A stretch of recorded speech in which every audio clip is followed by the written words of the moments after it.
সবজির কালারটা কিন্তু ঠিক রাখতে হবে। প্রথমে মসুর ডাল দিয়ে দিয়েছি, এখন পেঁয়াজ কুচি, হলুদের গুঁড়া, কাঁচামরিচ, লবণ, তেজপাতা, আলু, গাজর সব কিছু দিয়ে আমি ঢেকে দিয়েছি। একটু পরে শসা আর ধুন্দুল রেখেছিলাম কেটে একটা একটা করে দিয়ে দিয়েছি। এখন আমি পাঁচফোড়ন, সরষের তেল, পেঁয়াজ কুচি দিয়ে আমি লাল লাল করে ভেজে এটা রেখে ঢেকে দিলাম, বলক আসলে হয়ে যাবে। তো কারেন্টটা চলে গেছিলো দেখে আমার এই অবস্থা হয়েছে।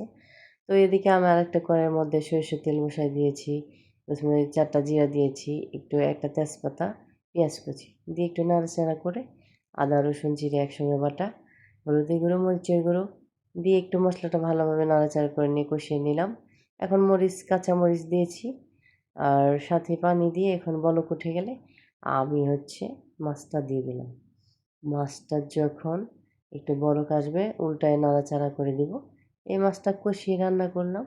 মাছটা কষিয়ে রান্না করলে আমার কাছে ভালো লাগে খেতে। ভাজা মাছ সবসময় খেতে ভালো লাগে না আমার কাছে, কেন জানি তেল মশলা বেশি হয়ে যায়।